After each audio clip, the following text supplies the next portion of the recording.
દોસ્તો ફરી તમારું આજે અમારી ચેનલ પર સ્વાગત છે અને આજે આપણે વાત કરીશું આ વિડીયો વિશે.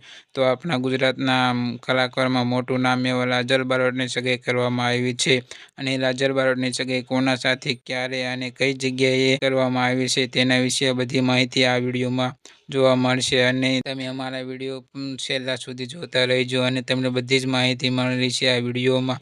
આ વિડીયો વિશે આપણે વાત કરીએ તો લાજર બારોટના સગાઈના વિડીયો સોશિયલ મીડિયા પર વાયરલ થઈ રહ્યા હતા અને આપણે જોઈ શકીએ તો તેમના સગાઈ અલ્પેશભાઈ બાંભણિયા સાથે કરવામાં આવી છે અને સગાઈમાં તેમનો પરિવારે ગોઠવી હતી. બંને પરિવારે ગોઠવી હતી સગાઈ સોમવારના દિવસે 20 મે 2024ના રોજ અમદાવાદના ખાતે કરવામાં આવી હતી. લાજર બારોટની સગાઈ મોટા નામચીન કલાકારો પણ હાજરી આપી હતી અને તેમની સગાઈ અલ્પેશ બાંભણિયાના પરિવારના ફોટા તમે અહીં જોઈ શકો છો અને લાજર બારોટના બહેનોના અને પરિવારના તમે ફોટા જોઈ શકો છો. બંનેના પરિવારના તમે અહીં ફોટા જોઈ શકો છો. શુભ મુહૂર્તે તેમની સગાઈ કરવામાં આવી હતી. તમે પણ લાજર બારોટને શુભેચ્છા પાઠવવા માંગતા હોય તો કોમેન્ટમાં કોંગ્રેચ્યુલેશન લખવાનું ભૂલતા નહીં અને અમારી ચેનલ પર નવા હોય તો અમારી ચેનલને સબસ્ક્રાઈબ કરી લેજો અને આ વિડીયોને લાઈક તો જરૂર કરી દેજો.